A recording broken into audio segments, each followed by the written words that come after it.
Welcome to Oregon Voters Digest, the program that brings forward the social and political issues that are important to people living here in the Pacific Northwest. And now, your host, Bruce Broussard. Welcome again to this segment of the Oregon Voters Digest. I'm Bruce Broussard, your host. Well, folks, we're right in the midst of it all now. We've got an election that's coming up, and it's going to be huge. There's going to be all sorts of issues, and we're going to be doing it right here on Oregon Voters Digest. We're going to make sure we discuss the issues, and we're going to relate to those individuals who are running on those issues, right from the governor on down, from senatorial, congressional, the whole 9 yards. In fact, one of the guys that's sitting here, you've seen him before. I'm talking about Scott. There he is, Scott Jorgensen. You've seen him. He's down in Salem. I'm here in Portland. And so we sort of put it together aspect of it, and through him and through I and myself, we're going to try to get those folks either to be here, or if not that, be knowing who they are and talk about that particular issue and those individuals that are running for that particular seat. So it's very, very important that that you see where we're coming from in the Oregon Voters Digest. And then the other side of the coin is that we're gonna start off right off the bat. We're going to start off with an issue here locally, which is basically talking about issues here in Multnomah County and the city of Portland area, and issues that has been very highlighted. Campaign finance. Well, actually, it's all over the state for that matter, across the board. But we're here in Portland today, and it's kind of like saying in so many words, things that stick on the wall, things that will get your attention to look at the Oregon Voters Digest. And we're going to talk to an issue that we'll talk to that. We got a gentleman by the name of Seth Woolley. Seth Woolley. I'm sorry, I got that. Sorry about that. But this is community television, so it's good. It doesn't matter. You understand what I'm talking about, buddy? But Seth Woolley, what he's going to talk to you about is campaign finance reform. And right up front with you, we're going to look at an issue that's basically directed to County Commission, Multnomah County, and County Commissioner Loretta Smith.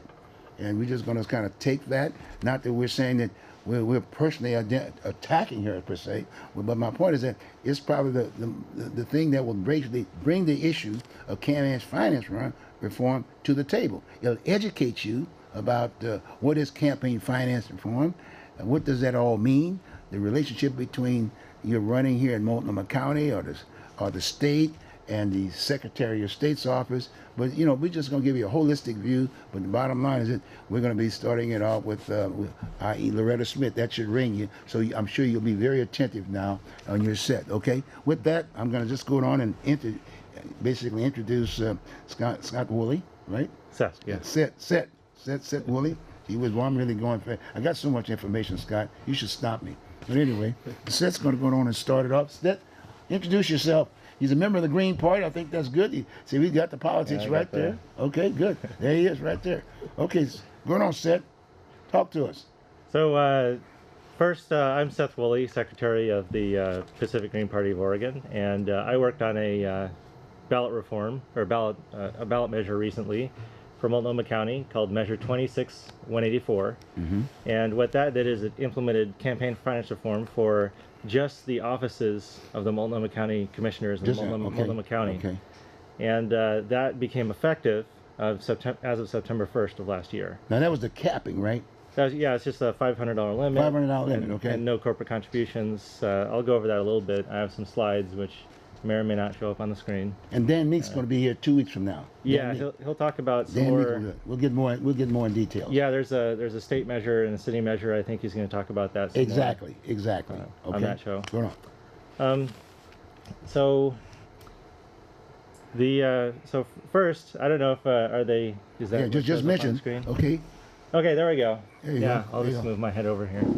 Okay, was it? Okay, this is perfect. So this is basically, I have some slides. This is my first slide.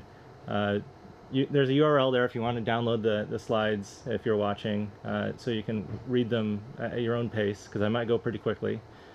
First, the issues at play here are the Multnomah County Charter. There's a midterm candidacy charter requirement in Section 4.20, and there's campaign finance reform laws which we just passed in 11.60. And there are also related Oregon revised statute violations as a result of what's going on. Go to the next slide, please. Okay, next slide. There we go. So the basic timeline of the key events is Loretta Smith is a Multnomah County Commissioner who wanted to run for Portland City Commission in May. She had to wait until January 1st, 2018 to run for another office due to a charter requirement to wait until the last year of her term. Instead, she decided to announce that she intended to run on January 1st and started collecting money and paying staff and launching websites and such on September 12th. There also happens to be a new campaign finance reform law that applies to county offices effective September 1st, 2017. Next slide. Okay. So I've copied the entire section 4.23 on midterm campaigns with a little bolding and emphasis. The critical sentences are sentences 2 and 3, where it says, no elected official of Multnomah County may run for another elected office in midterm without resigning first. But there's a third sentence, says filing for another office in midterm shall be the same as resignation, effective as of date of filing. And then there are other corresponding definitions and things like that. Filing for another office in the last year doesn't constitute a resignation, etc. But note that the last year of the elective term is 2018, and she's termed out per the previous paragraph. Thus, she has to wait until January 1st before running for another office. And sentence 3 is not restrictive on sentence 2, so filing for another office doesn't restrict that you still have a duty to resign. Like if you're running, the key is no elected official of Multnomah County may run for another elective office. Okay. It doesn't say that filing is equivalent to running. So that's part of the debate going on with Loretta Smith. Okay. Yeah. Okay. And so as far as the question of running, the Oregon revised statutes, if we go to the next slide, it says, I cite the statute there, the definition of candidate under election law has 3 options that trigger it. One is one who files to be on the ballot or is expected to be on the ballot, or one who has, with campaign finance activity regardless of being on the ballot, or one who has a recall petition filed on them. And Smith applies under both A and B, but not C. However, only one is required. We'll look at A and B next. Next slide, please. Candidate option A under the statute is an individual whose name is printed on the ballot for whom a declaration of candidacy, nominating petition, or certificate of nomination to public office has been filed, or whose name is expected to be or has been presented with the individual's consent for nomination or election to public office. So Ms. Smith's campaign activity, press releases, etc., all apply as presented and expected with her consent. So Can you put that on a wider screen, Kobe? Because the folks at home looking at this thing so they can really read it. Okay, good. Thank you very much. So, okay. So it's presented and expected with consent. Yeah. Option B, if we go to the next slide, an individual who has solicited or received and accepted a contribution, made an expenditure, or given consent to anyone to do it, whether or not the office is known, and whether or not the name is printed on the ballot. I just paraphrased that basically. So filing to be printed on the ballot doesn't matter, nor does even knowing the office. There's another candidate, Stuart Edmonds, we'll get into later. Okay. The campaign finance activity was made by Ms. Smith. She was collecting contributions and expenditures. So next slide, please. So we know now Ms. Smith is running to be a candidate under state statute. There are 4 different reasons. 2 under A, 2 under B. Any single one of the above 4 would have made Ms. Smith a candidate on or shortly after September 12th, long before January 1st. And the Secretary of State Elections Division agreed officially in its final determination responsive to my complaint and set the effective date as of September 12th, 2018. So let's go, she's still challenging this, so we'll go into what is a filing for office. There's one of the excuses is filing for office. Right. Some may assume that filing for office just involves getting placed on the ballot, but pre-printed ballots are not required and are kind of a modern innovation. People used to just write people's names in back in the day. Mm-hmm. Some run without being on the ballot at all, like Jesse Sponberg ran for sheriff due to not having the proper credentials, which he could have gotten after he were elected and served.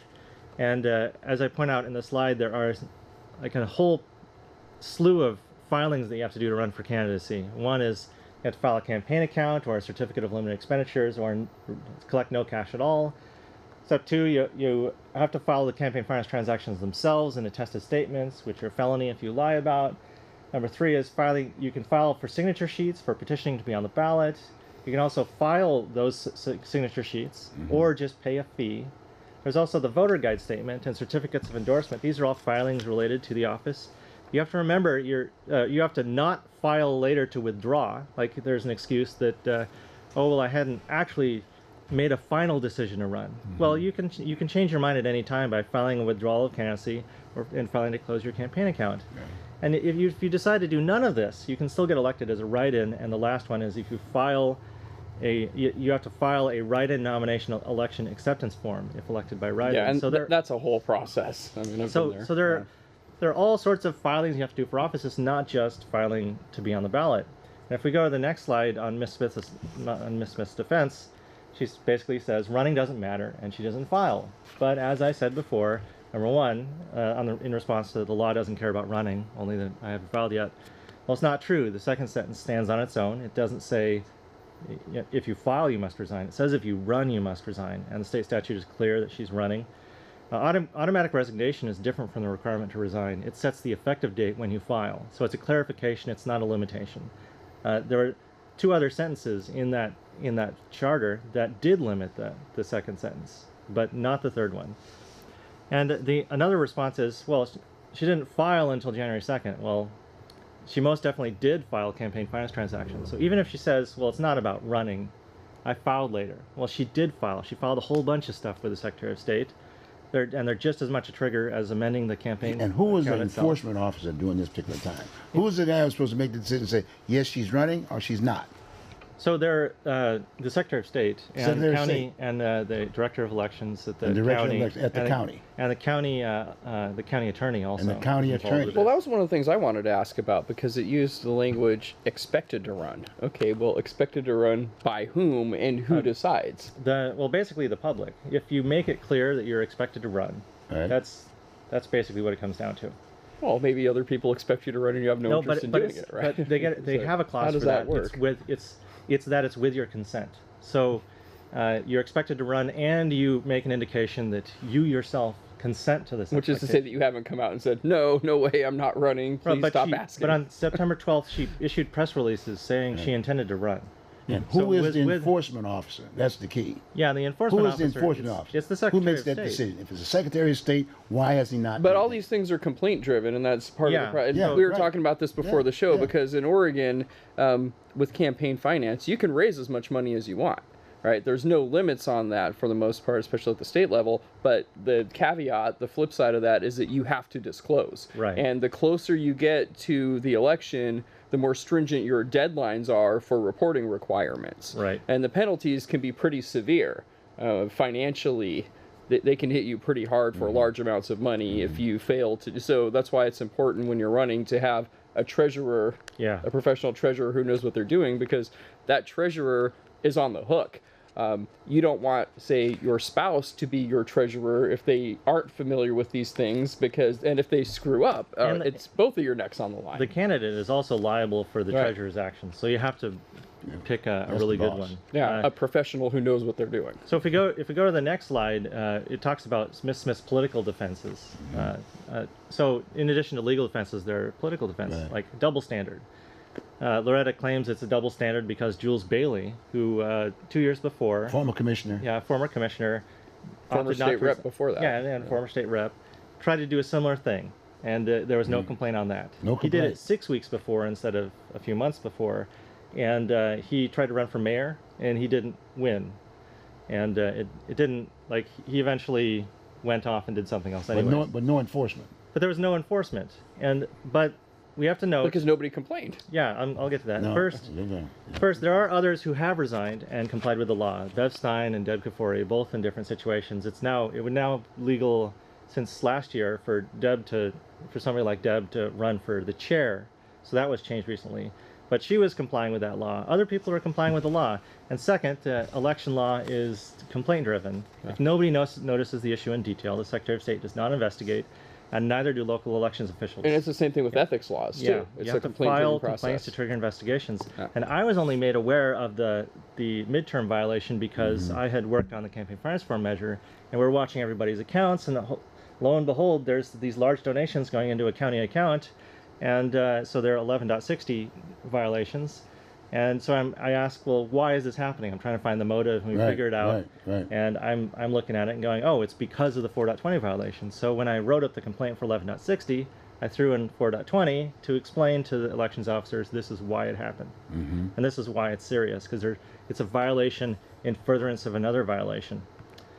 And if we go to the next slide, there's section 1160 campaign finance violations. There you go.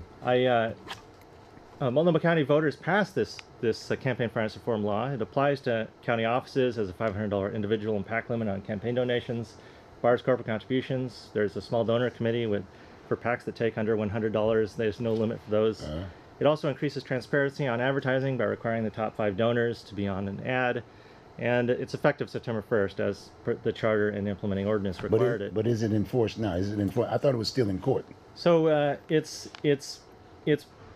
law, and it's in the county put a validation action forward, Which means? which basically means they're asking the courts whether or not it's constitutional. Okay, so But there's been no injunction. The judge has been sitting on it for months, and so we have there's been no injunction that says you can't do it. So I'm also complaining, saying you need to enforce the law until you get an injunction, or it's, you need to enforce the law, period. Because you don't have a choice, really. Election laws are not discretionary like other types of criminal laws are. It's not prosecutor-based. So they are not in violation at this point in time. They can raise as much as they want, right? No, it's law. They have to follow it. They would be in violation. But somebody has to complain. But somebody has to actually get an injunction. But they're not actually out looking for it. The Secretary of State's office, the Government Ethics Commission, they don't have people on staff actively looking for violations. Correct. Right? It's a complaint-driven process. So the poor voter, by the way, gets screwed. Yeah, so Loretta Smith has a response to that. If you see on the next slide, it says campaign finance reform, Smith's defense. Donations were for a different office. They're saying, well, the states determined it was for the city. Right. But the problem is citizens wrote it, and we made sure this was not a loophole. Yep. There's a section, if I okay, all right. It says contributions, in 1B it says a candidate or candidate committee may receive only the following contributions. So it doesn't matter that it's the candidate, it's the candidate committee itself, which at the time, the definition of candidate committee is specified in the charter, which says it's the Orstar account. And the Orstar account was filed to the county, not the city. So failing to update that makes you liable. So that still applies. So that shouldn't comply. So the next slide goes into state violations. So you violate all these local laws. Well, in the cover-up, basically, there are also state laws. The Secretary of State has so far opted not to pursue these local election laws, which is being challenged by a separate election law complaint I filed with the Attorney General.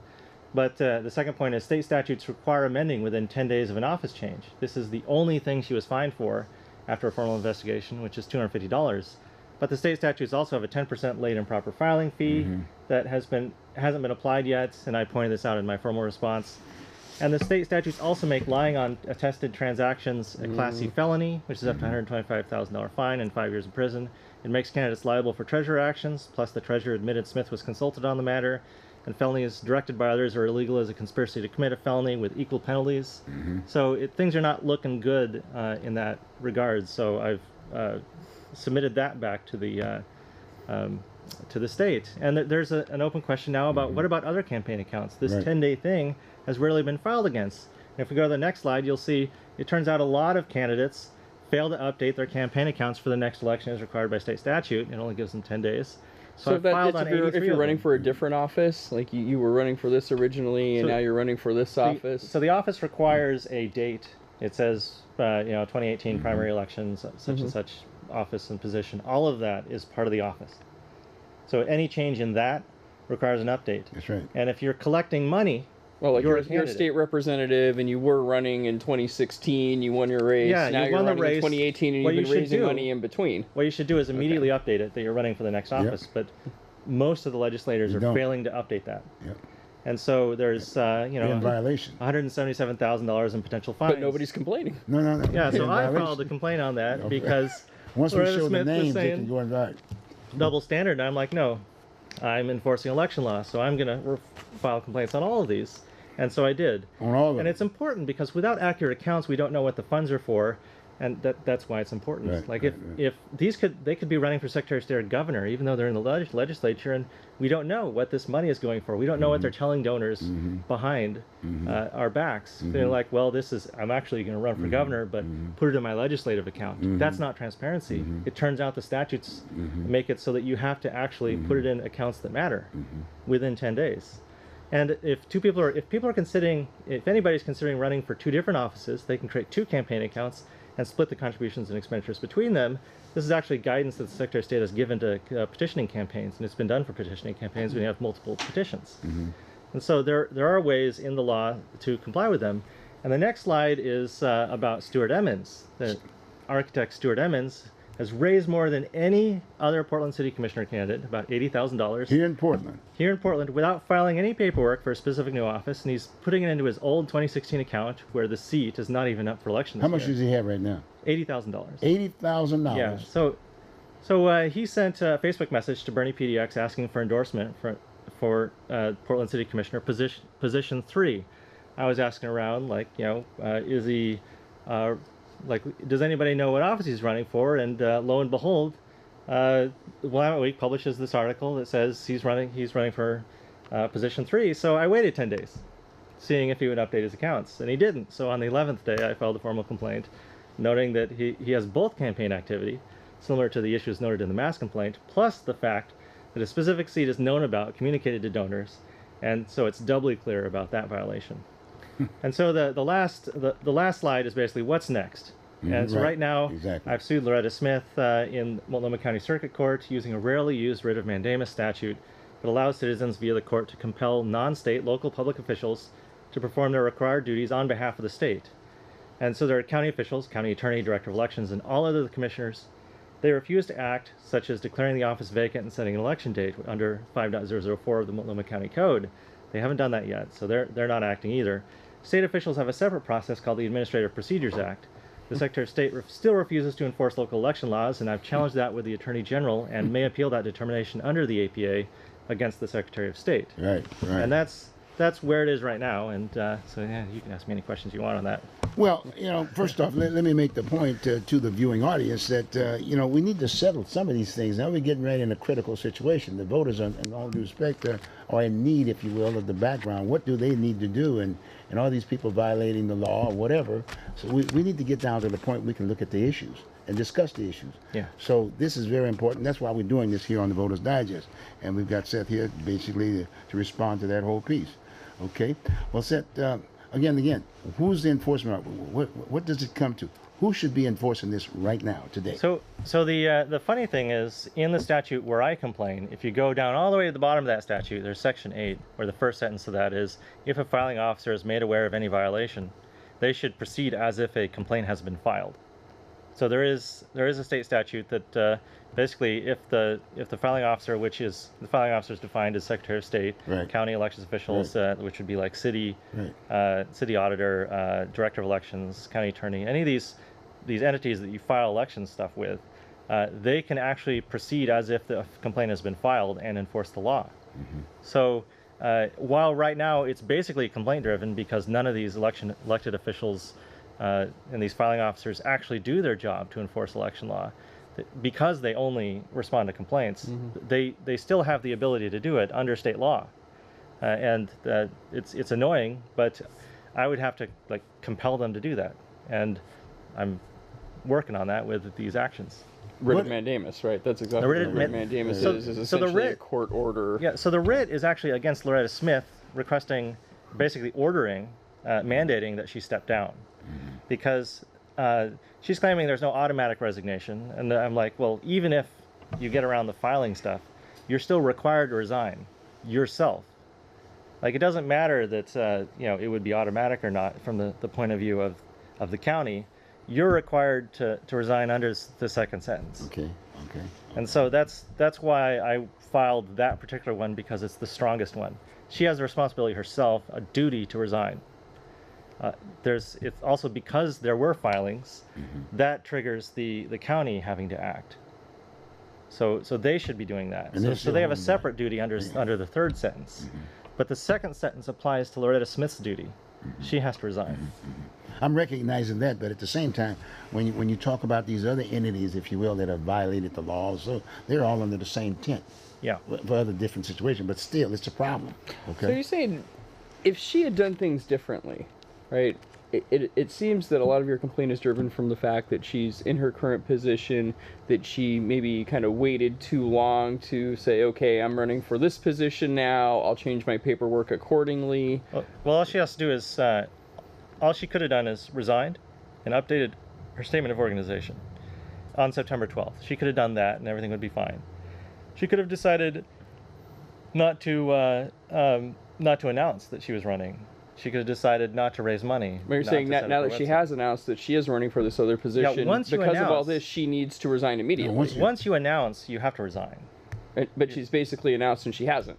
Right. No, what about the year opportunity? I mean, the grace period that you can still stay. So if you announce on January 1st, you can still stay in. Stay in for a year. But it has to be that's the last year of the term. Right. That's the last year. But that date is well known. It's set on January 1st. Okay. So if she had waited to say anything, and not collect any money, not hire campaign staff, not do all the things candidates do until January 1st, everything would be fine. Mm-hmm. She could stay in the office for the last year and not resign during that at all. She could file for office, do anything campaign related for the whole last year. So was that basically intended to keep people from abusing their incumbency? Well, yeah. Well, I don't know if you know the history. Rack up a huge war chest before you were even announcing to keep anyone else out of the race. So three decades ago, there was a candidate who had run, who had basically got elected to the county, and was using it to run for the city. Right. Yeah. Okay. So that's why it was passed. Isn't that basically what 30 years she's ago. trying to do now? Yes, that's exactly what she's trying to do, and that's why it's law in the first place, because the city is considered a more lucrative, more important office than the county generally. Mm-hmm. There's more responsibilities, you run these big bureaus, you get a lot more money.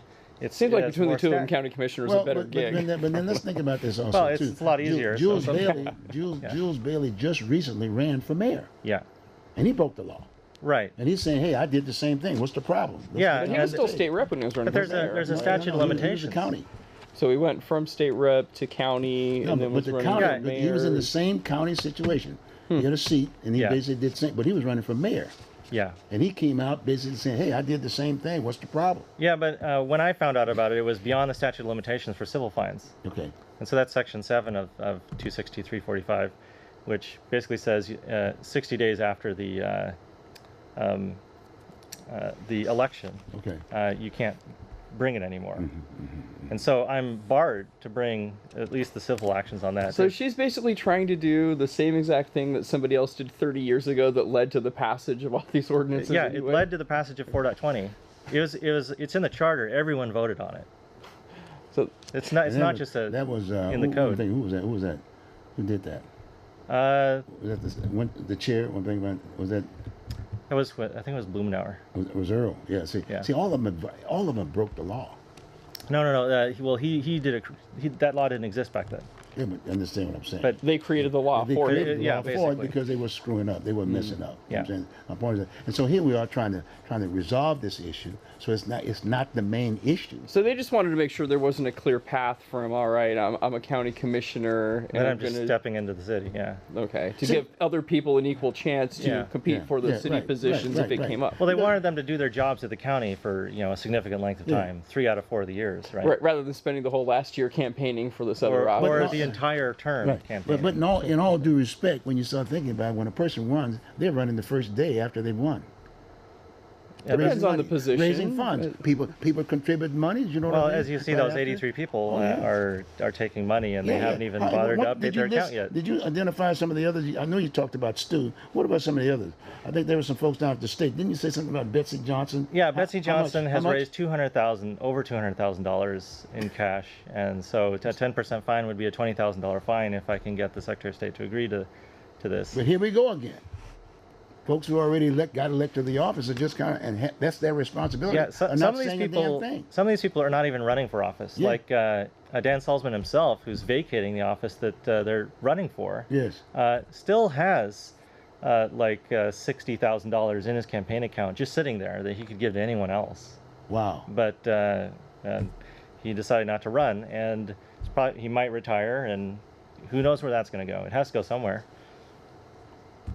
There's an interesting story about Dan just all of a sudden saying, I'm not running.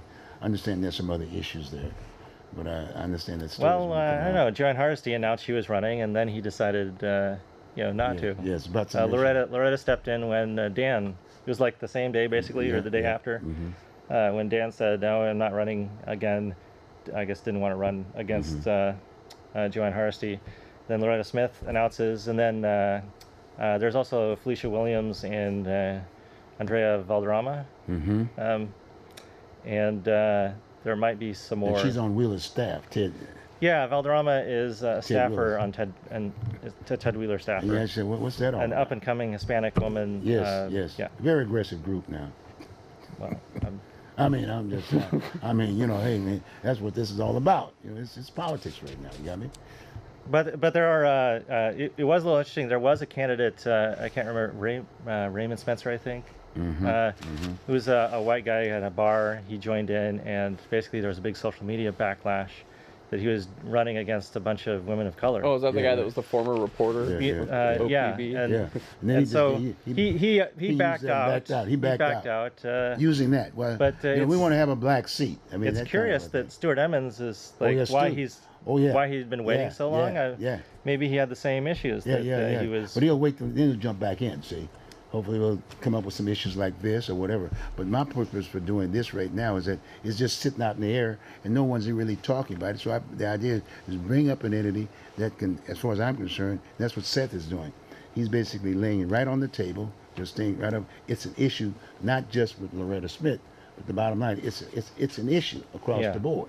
Yeah, see, I live in Marion County, so this Multnomah County stuff. But then Clackamas County, no, they got Clackamas County. Oh, they're there doing. They're doing the same thing over there.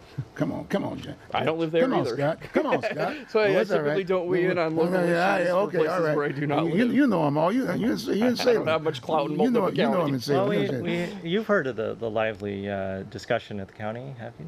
Oh yeah, very much so. Okay, good. Well, look like we're going to go. But I tell you what. A couple of weeks now, we're going to talk to the producer here, see whether or not we might be able to do something next week. But Dan's going to be here 2 weeks from now.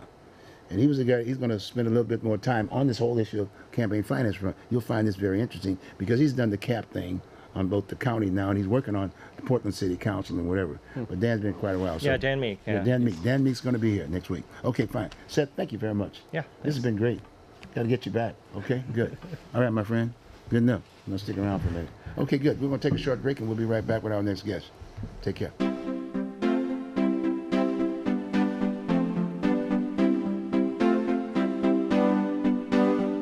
You are watching Oregon Voters Digest.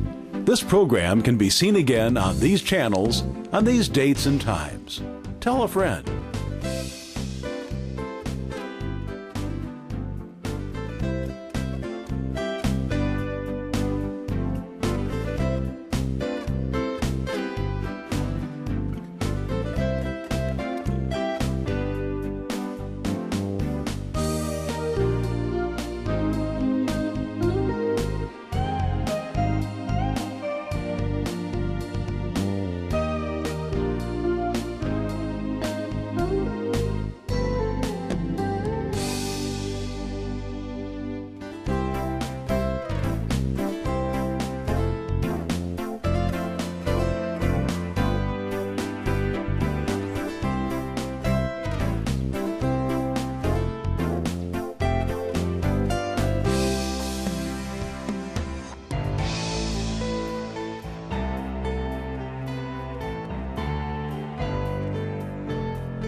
Our second half of the show aspect of it. I think what we'll do is that for the second half, if you will, there was an interesting issue at Multnomah County that's still dwelling right now at this point in time. But to talk to this issue, what I'm going to do is I'm going to play you a short clip of the issue we're talking about, and then we'll go about explaining it, and then talk. I've read about it. I've heard about it. I haven't actually and seen this the footage. is just for the benefit of Scott. You know, and right in front with for the rest of the folks. It's a very serious issue, but the bottom line is that it is an issue, and it's been heard. And people have been hearing about it all over the state, for that matter, all over the country, for that matter. And so we thought we might play it for you first. Let's do it first before I explain about anything. Okay, good. Let's see. Can we do that? There we go. All those in favor vote aye. I have one question. Turn up the volume. I'm done. Could you I'm tell done. us- All no, those in no. favor vote aye, please. I need a or else I'll clarification table it. from the legal counsel. I need a from legal counsel. All those Excuse me, in legal favor, counsel, vote I need aye. clarification. No. Okay. No. I don't, No, we are I adjourned. need We will table this clarification. motion. Table it. Well, okay. Board That's meeting. that Today is short- Thursday, December the 21st. Okay, that was the short clip that happened at Multnomah County, and in all due respect, it's kind of interesting how the folks who were actually basically the people who did this clip cut it off short when all due respect when the chair, the commissioner chair, she gabbled it all out, but it was overheard. It was heard. People out in the audience or whatever, that she'd called Loretta Smith a bitch. She basically said, "Bitch, you're done." That was a statement that was part of the clip, but they sort of cut it off.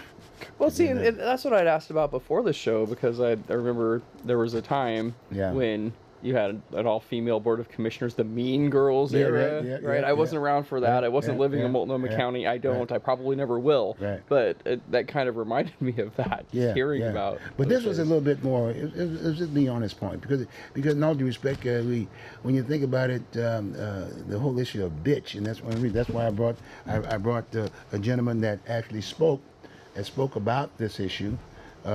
He was one of the speakers. He had 3 minutes or whatever, and I brought Alton McDonald here. He's sitting here with us now. He's with New Century Justice Network, and he responded to this issue. But like many other people who responded to the issue because of their concern. In fact, I was kind of like one of the first one that responded to the issue. That I related it to the plantation back in the days when the so-called plantation owners would basically use African American slaves and did all kinds of things with them, and they were referred to as bitch, etc. And the word nigger and all it all really, that's back in the 1800s. And a lot of folks didn't understand it, but because it became more of an issue, in all due respect, that majority women, i.e., white women, brought this issue up. Okay, and then in here you've got a situation. It just so happened where a white female brought the issue up. Well, and you could see the tension in the was room huge. on the clip. It reminds me it of was not more huge. than a few local government It meetings was that I used to huge. cover as a member of the press. was huge. So I'm going to compare these guys to like Gold Hill, Yes, and they're probably yes. not going to like the comparison. But I never heard anyone call anyone else a B-word at a Gold Hill City Council meeting. Just saying. Well, why don't we just go on and let Alton share his thoughts and his rationale for presenting this at the county and his statement and the like and whatever, and then we'll have a little discussion about it afterwards. Is that fair? Yes, Okay, sir. Alton? Yes, good Can you evening. expand a little bit about who Yes. you were in, basically the New Century Justice Network? What's the... Yeah, New Century Justice Network is a civil rights organization Okay. that deal with issues that affect the taxpayers within the United States. So if you live in Washington, Oregon, Massachusetts, California, if you make contact with our agents for any kind of assistance, then we more likely will be there to listen to what you have to say and to see the best course of action that we can take to assist you with those issues. And so someone have made contact with us as relate to what happened on the 21st of December 2017, where the chairperson, Deborah Kafoury, called another commissioner, Loretta Smith, a bitch. Mm-hmm. And so after hearing this and looking at the clip myself, it was very disturbing to me because if I remember quite well, I know that there is some form of decorum, of decency of how one should conduct themselves when they go to these meetings, such to like city council meeting, county county commission meeting, you cannot go up in there using profanity or cursing at the chairperson and the commissioner, because they may ask you to stop, and then if you don't stop, they may ask you to leave. But it was somewhat intriguing to see the chairperson call a co-worker or a fellow commissioner out of her name. And it was disturbing to me, and it is still disturbing to me, because in lieu of calling her the N-word, which stand, as most of you know what the N-word stands for, she called her the B-word, which is the bitch. And the bitch, as you know, say it's a canine dog who's in heat. And so instead of calling her a dog, she said the bitch. But it's pretty much the same thing.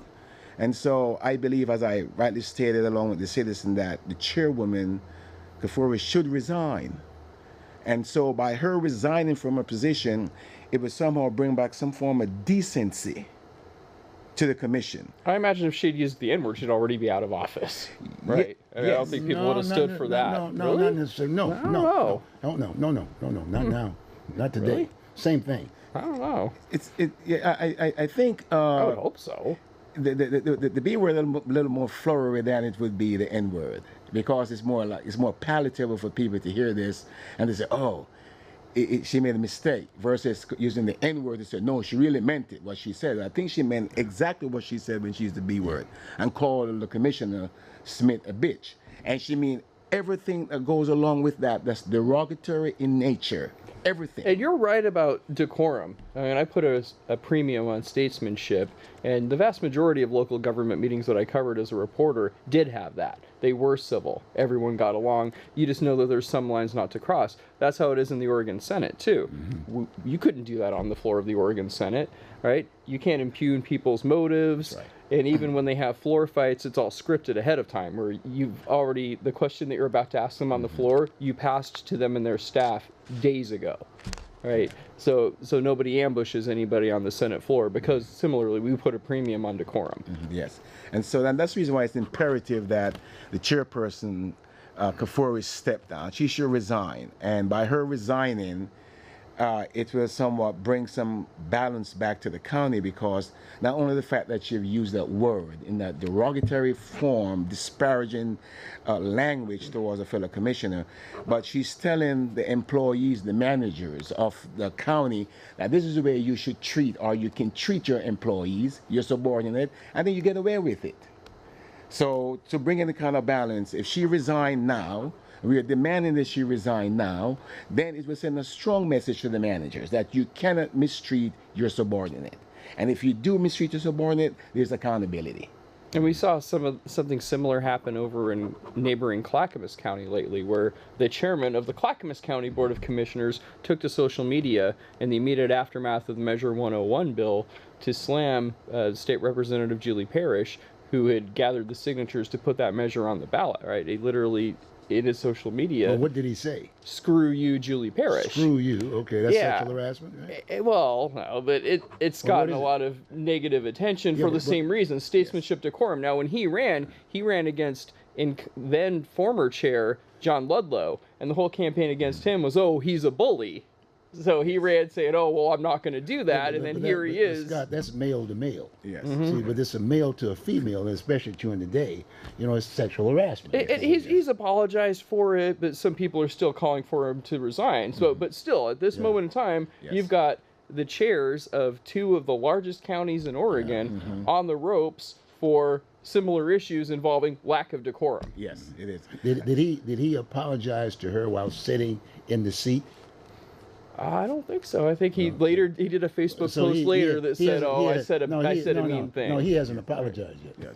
Okay. But Mr. Scott, one of the disturbing things that's happening here is the fact that 2015, there was a gentleman, a black man, working for the mayor's office, and he was introducing a commissioner, female commissioner, to an audience, and he said, oh wow, she's beautiful. I remember hearing about that. And then what happened, the chairperson Kafoury, along with 20 other women, wrote a statement, signed a letter saying to the mayor, corrective action needs to be taken against this individual. Employee was the chief of staff at the time for the mayor, saying that because of what he said. And to me, the word beautiful is beautiful.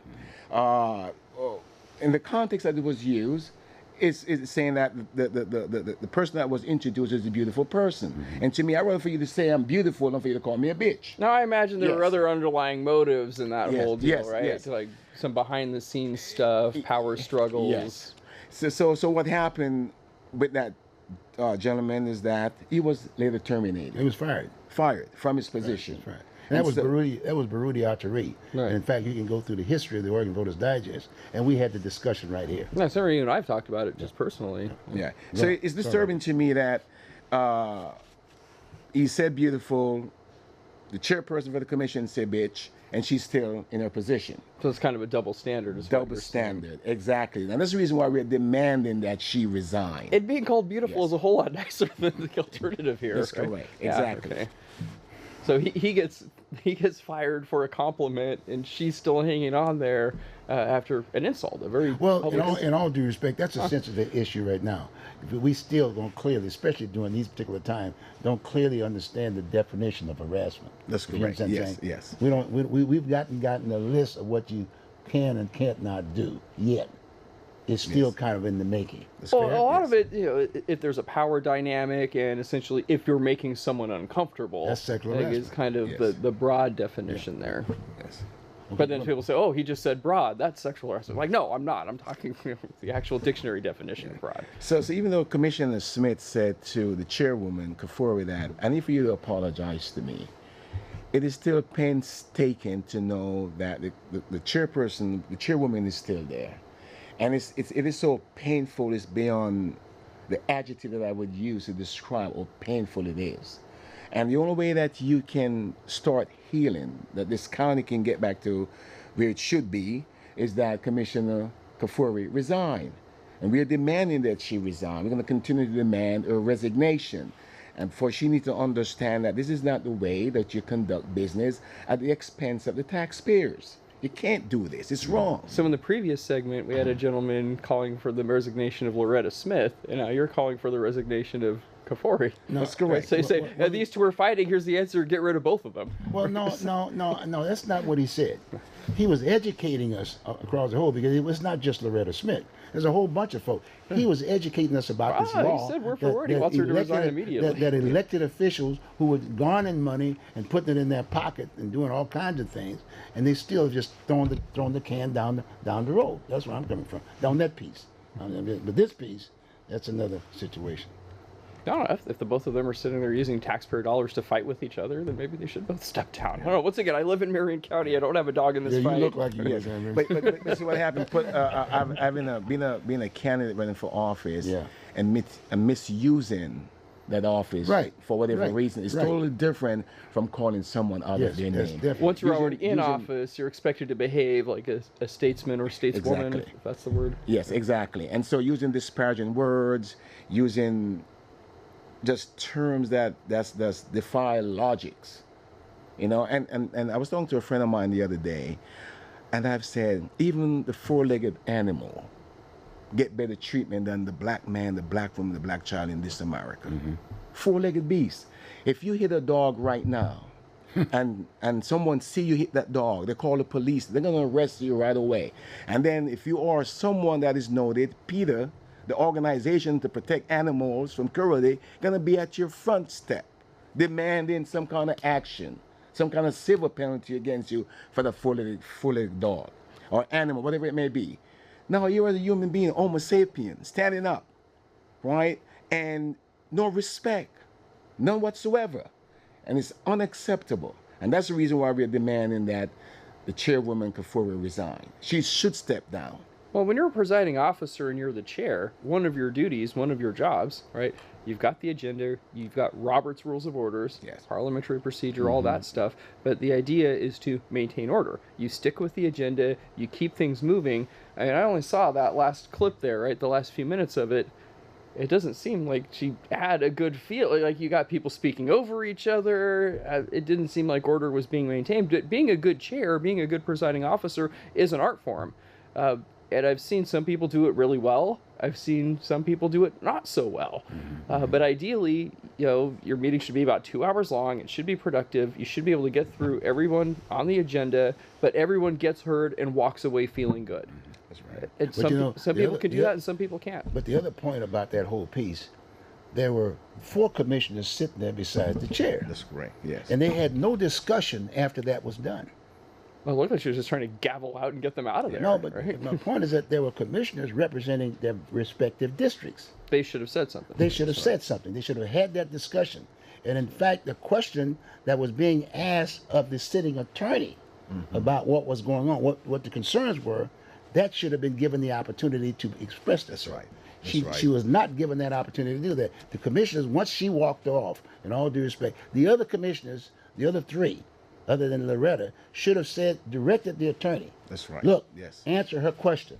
Well, was there a motion to adjourn and a second for the motion to adjourn, had the or she just gavel. up and decided? No, she just had the gavel and she banged and she left. And I'm just saying. It's my understanding of Robert's Rules of Order that you need motions to adjourn. Yeah, So well, do I have a motion to adjourn? yes. Do we have a second, right? And then That's you vote on that motion? Didn't have That's nothing. right. That was Yeah. nothing. She didn't nothing do was- that? She didn't do Yeah. that at all. See, but at the same time, the other entities should have been just as responsible. Yes. There was an Asian person that was there. I mean, in all due respect, Commissioner, the chair always tout the fact that we've got a minority group of women. We got Asian, we got Hispanic, we got Jewish, we got black. I mean, the whole 9 yards. But yet and still, those same individuals, that are, basically talking about the whole issue of affirmative action and getting into these positions, are not responding. So you ask yourself the question. That's another issue, a big issue. Yes. And the other issue is about the fact that, as Alton talks to, right, about the bitch situation, the bitch dog, and this, et cetera, et cetera. That goes back, like I said, back in the 1800s. That goes back. That's always been there, as far as black African Americans were concerned. To me, part of statesmanship is having those discussions about difficult issues, right? If you have a public body like that, you can't have a quorum, right? So if you have like a 3-member board of commissioners, 2 of the 3 can't talk to each other about, about public items, that they'll be talking about. But if this was something that they knew was going to come up, they could have spoken about it privately ahead of time and ironed those differences out, right? To where she could have said, hey, I'd like to ask the city attorney during the meeting, right, or legal counsel about this issue. Apparently that discussion didn't happen. But in all due respect, Scott, in all due respect, that's one of the problems that I have concerns with. This is supposed to be a government of the people, by the people, and for the people. They work for us. But those same bottom people line- aren't being well served by the lack of decorum. Well, the whole, it's a problem all over. Yes. I'll be right up front with you. So my point is that should have been discussed right then and there.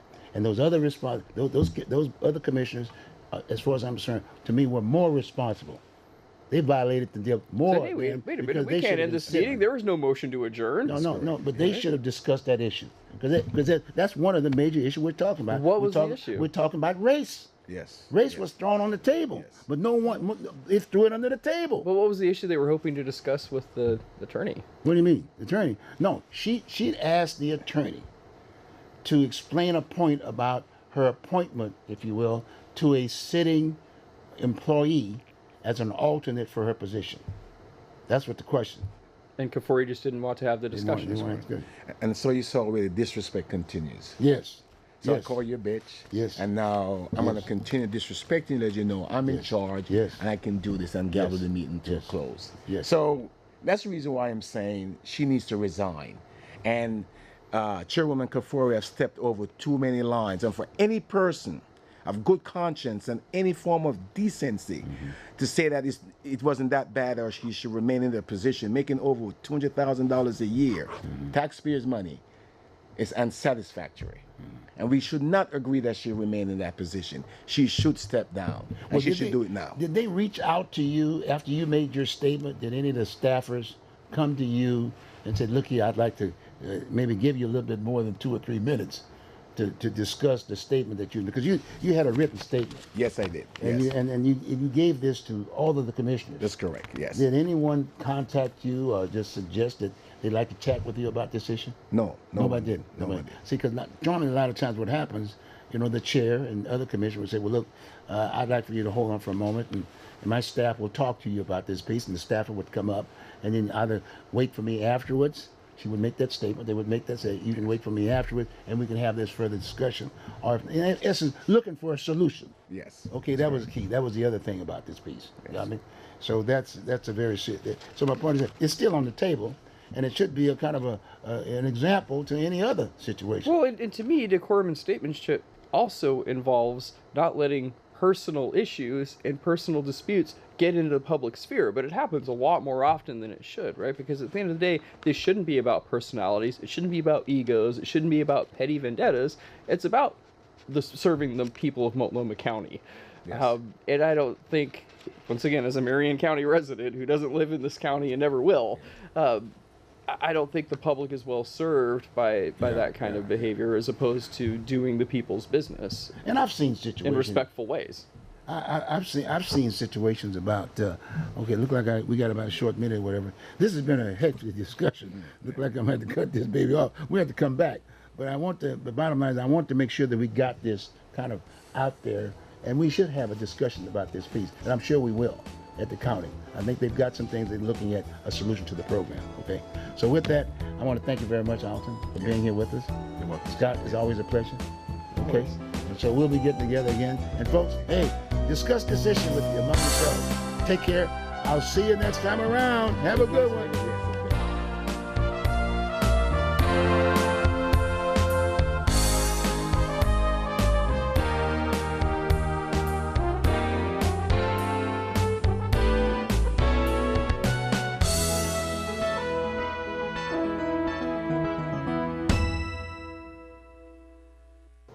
Hey folks, I'm Bruce Broussard, and as you might know, I'm running to be your next county commissioner. But I will continue to host our Oregon Voters Digest and will likely share my views on important issues here. And since this is going to be a very important election year for everyone, I'm opening this platform for other political candidates to share their views too. So, if whether you're also running for Multnomah County Commissioner or if you are going to be on the ballot in any other position in our viewing area, you are welcome to come on this show and tell us what you are all about. This is an open invitation to anyone running for any office in the Portland area. We broadcast our show live every Sunday afternoon here in Northeast Portland and would love to share the stage with you. If you're interested, send us an email at ovdguests@gmail.com. The email should be displayed on your screen now. So, come on down, write me an email, and tell me who you are, what position you're running for, and maybe a little about yourself. Again, our email is ovdguests@gmail.com. Even if you're not running for office, be sure to stay tuned over the next several months. You're going to want to know how your candidates stand on the issues and how they plan to represent you. Have a great week, folks. Everybody, I love you. Take care.